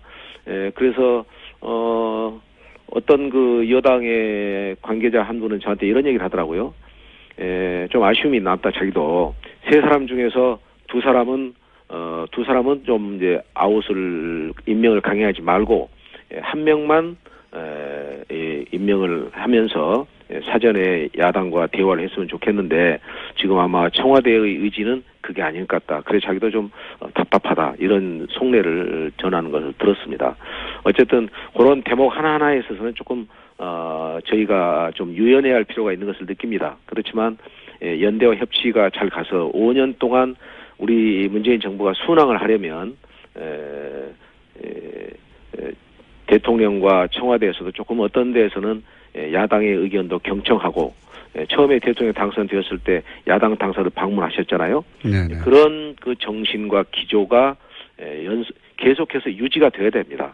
그런 것을 저희는 또 그럴 필요를 느끼고 있고 그런 방향으로 잘 가야 할 것 같습니다. 예. 개별 사안의 뭐 구체적 문제에 대해서 야당이 지적하는 건 뭐 너무 당연한데요. 이제 제가 여쭙고 싶었던 것은 전체적으로 국민의당이 지금 거의 대부분의 사안에 반대한다는 이미지, 뭐 그런 전략처럼 보여서 그것이 당 내부적으로 이렇게만 가서는 안 된다는 분위기가 있느냐 제가 여쭤보는 건데.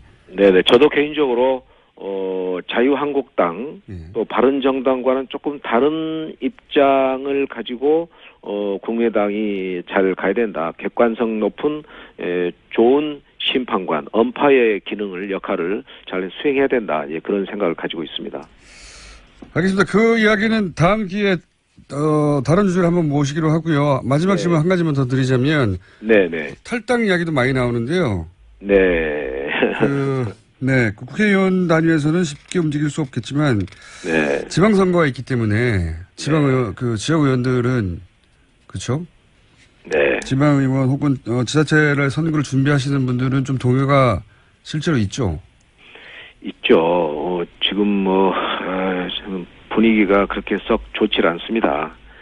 그러나 제 개인적으로는 이제 그런 일은 전혀 없을 거고요. 이제 주민들 만나 뵈면은 제 개인에 대해서도 지금 떠나는 게 좋겠다는 주민들 상당히 있으십니다.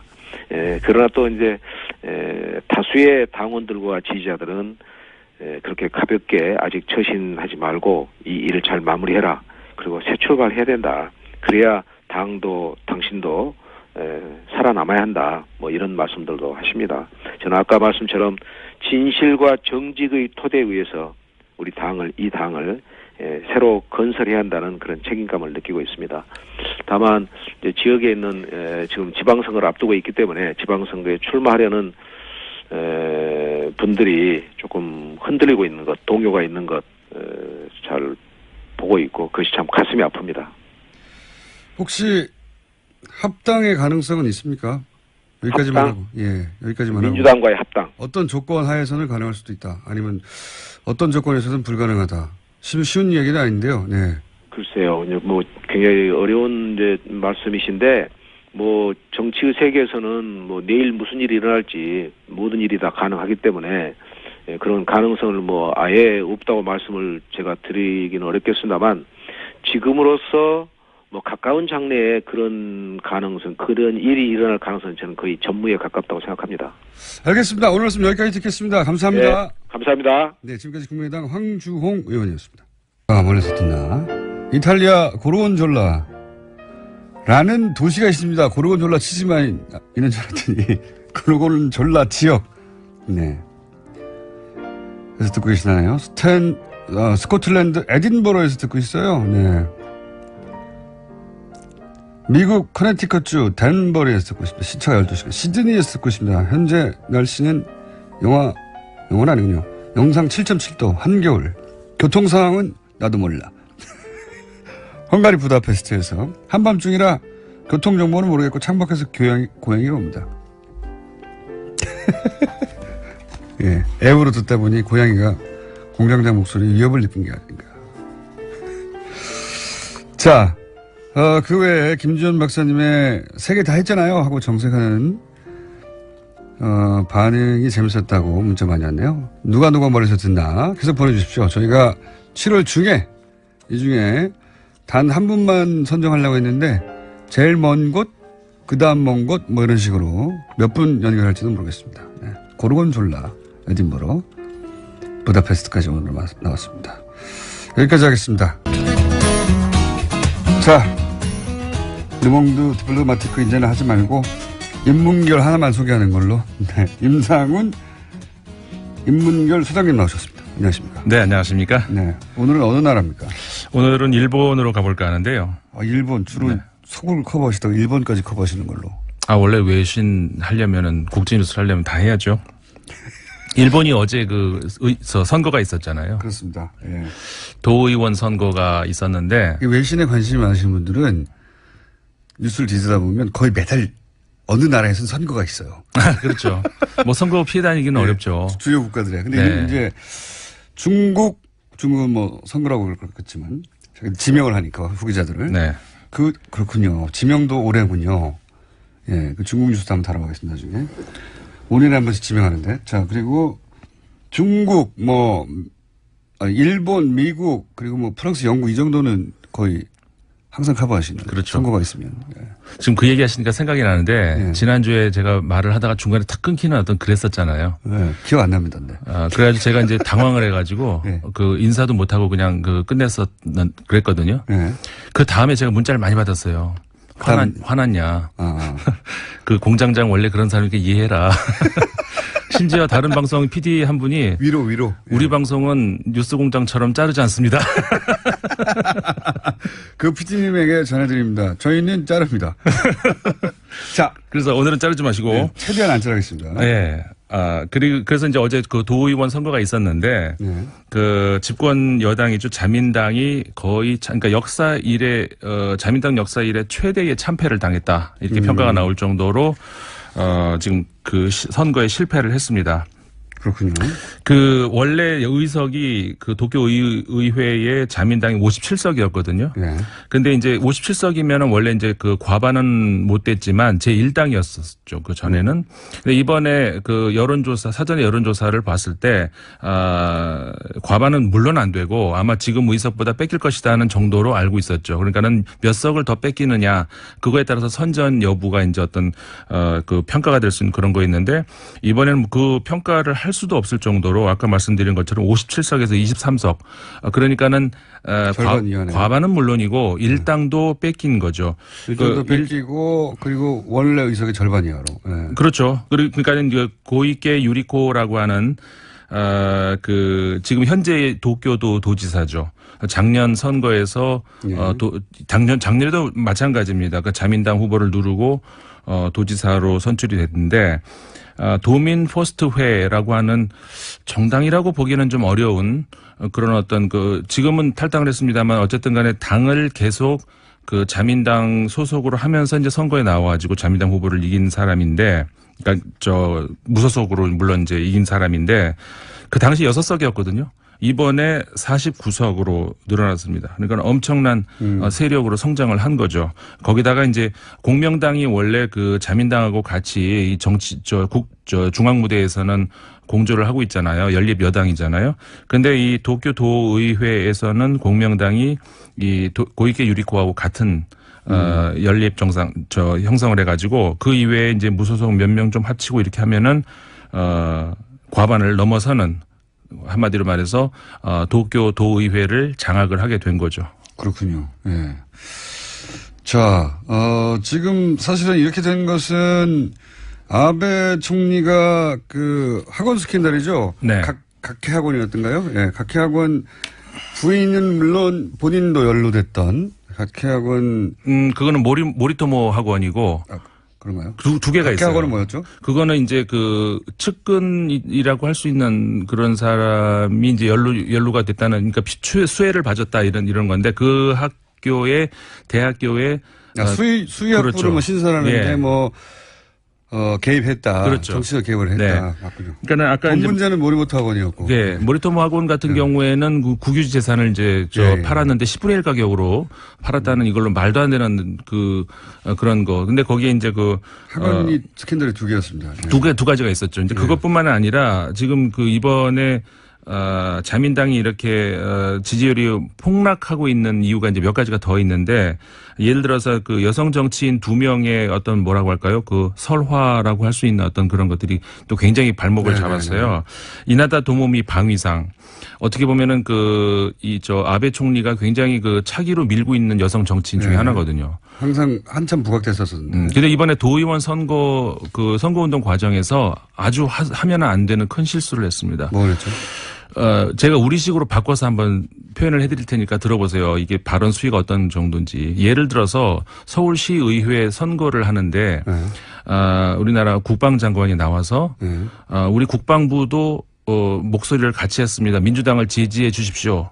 서울시의회 선거에서 이렇게 얘기를 했다고 가정을 해보십시오. 그러면은 서울시에서 어떤 반응? 우리 정치적으로 어떤 국방부 장관이. 네, 국방부 장관이 나와서 민주당을 지지해 주십시오. 네, 국방부의 이름으로 자유한국당을 지지해 주십시오. 네. 국민의당을 지지해 주십시오. 이게 말이나 되는 소린가요? 그런 얘기를 국방장관이 했다는 거죠. 그렇죠. 일본의 방위상이 이 얘기를 했단 말이죠. 네. 이거 당연히 그런 더 문제는 그렇게 되면 당연히 어떤 책임을 물어야 되지 않겠습니까? 네. 우리나라 같으면 그렇게 되잖아요. 근데 책임을 묻질 않아요. 노무현 전 대통령은 그런 유사한 건으로 그보다 훨씬 못 미치는 건으로 탄핵을 당했었어요. 그건 비교가 안 되는 거였죠. 네. 근데 이거는 탄핵이 아니라 그냥 장관 해임할 수도 있는 그런 것이고, 그렇죠. 뭐 어떤 이런 거 하나도 사과 발언도 없었고요.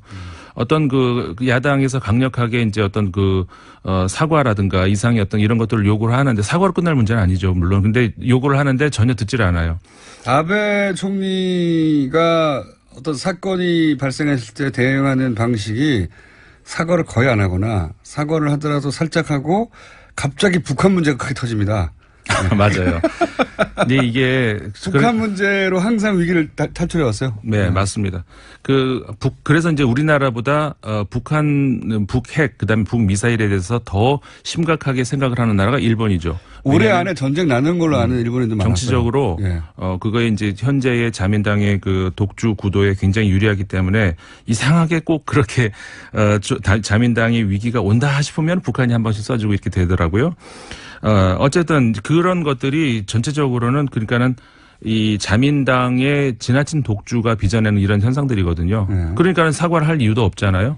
그리고 아까 이제 말씀드렸던 그런 이나다 방위상의 발언도 그렇고, 그다음에 도요타 마유코라고 하는 중의원이 있는데 여성 의원이에요. 40대에 굉장히 엘리트 정치인으로 평가를 받는 사람인데, 자신보다 10살이 더 많은 비서한테 폭언을 하고 때리기까지 하고, 그렇게 머리 나쁘면 진짜 저희가 말을 할 수 없을 줄. 말을 해보세요. 네. 아니, 그거는 방송에서 하기는 부적절한 표현입니다. 그럼 부드럽게 좀 표현해 보시면요.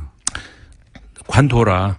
그렇게 머리 나쁘면 관둬라. 그렇게 머리 나쁘면 관둬라를 네. 굉장히 자극적으로. 네. 원색적인 그리고 소리까지 지르면서 차 안에서 그게 녹음이 됐어요. 그거를 혹시 당하는 사람이 휴대폰에 녹음 기능을 켜놓고. 그렇죠. 예. 요즘 조심해야 됩니다. 그런 거 차 안이라고 함부로 하면 안 되고 어쨌든 그거로 인해 가지고 이런 여러 가지 사건들, 그다음에 물론 정치적으로도 이제 소위 공모죄라고 해가지고 법을 날치기 통과시켰죠. 이게 굳이 따지자면 우리나라 옛날에 작년에 테러 방지법하고 비슷한 건데, 이게 옛날에 과거에 아주 옛날에 있었던 법을 그러니까 전쟁 이후에 미 군정에서 이걸 보고 이건 민주적인 법이라고 할 수가 없다라고 생각을 하면서 없앴던 법이거든요. 그러니까 어느 정도 수위인지 아시겠죠. 40년대 법을 지금 이번에 거의 비슷하게 다시 이렇게 부활을 시킨 거거든요. 이런 것들이 전부 그러니까는 그냥 아나무인이에요. 전부 그냥 밀으면 되는 거거든요. 이게 이제 국민들이 염증을 느낀 거죠. 아베 총리가 해외에서는 그렇게 공격도 비난도 우리나라로부터 많이 받았지만 국내에서는 최소한 55% 이상의 지지율을 줄곧 유지해왔었거든요. 네. 근데 최근에는 여론조사에 따라서 30%대까지 떨어진 여론조사까지도 나왔습니다. 이렇게 되면 이제 본인의, 과업이죠. 외할아버지 때부터, 예. 헌법을 개정하는, 평화헌법을 개정하는. 네. 그 행보가, 제동이 걸리겠네요. 그렇죠. 우리한테 좋은 소식입니다. 제동이 걸릴 수밖에 없고, 다만 우려스러운 것은 일본 정치가 뭐라고 할까요? 어느 한 정권이 불리해지게 될 때, 그러니까 정책적으로 어떤 실수를 했다던가 아니면 부패를 했다던가 이럴 때 다른 정권으로 넘어가는 것이 아니라 자기 당 내에서 파벌끼리 왔다 갔다 한다는 거거든요. 하긴 그래요. 맨날 똑같은. 그렇기 때문에 그러니까 당연하죠. 극우 성향은 계속 커질 수밖에 없어요. 왜냐하면 이 우익 성향이 정권을 뺏긴다는 걸 생각을 못하기 때문에 당연히 점점 지금 이번에 고이케 유리코 이번에 도지사 같은 경우도 마찬가지입니다. 그 성향으로 따지면은 아베 총리 못지않아요. 우리나라 도쿄에 있는 한국 학교 짓겠다는 그 부지 이것도 이제 무효화시킨다던가 위안부 이 문제에 있어서도 역시 강경 발언을 한다던가 못지않거든요. 1분 남았는데 차기 그래서 얘기가 나옵니까 일본에서? 그래서 이제 차기 주자로 떠오르긴 해요. 이 고이케 유리코가 떠오르긴 하는데 그거는 더 두고 봐야 되는 것이 방금 말씀드렸던 것처럼 일본에서는 그 파벌 정치가 굉장히 크기 때문에 얼마큼 자신의 파벌을 만들 수 있을지 혹은 다른 파벌을 끌어들일 수 있을지에 따라서 정해지는 문제고 왜냐하면은 아베 총리 같은 경우에도 마찬가지거든요. 총리가 된 과정이 그래요. 뭐라고 할까요? 정당 투표에서는 졌거든요. 근데 이제 국회의원 선거에서 이겼기 때문에 이제 그래서 총리가 된 거거든요. 총재가 된 거거든요. 그렇기 때문에 결국은 이 양반도 파벌이 결정할 것이다. 파벌이 결정할 수밖에 저는 없다. 아베 총리의 동생 주목하고 있습니다. 외무부 부대신이라고 외무부의 외무성의 2인자 기시 노부스케 외가 입적된 사람이죠. 오늘은 여기까지 해드리겠습니다. 인문경연구소의 임상훈 위원이었습니다. 감사합니다. 네, 감사합니다. 김원준이었습니다. 안녕.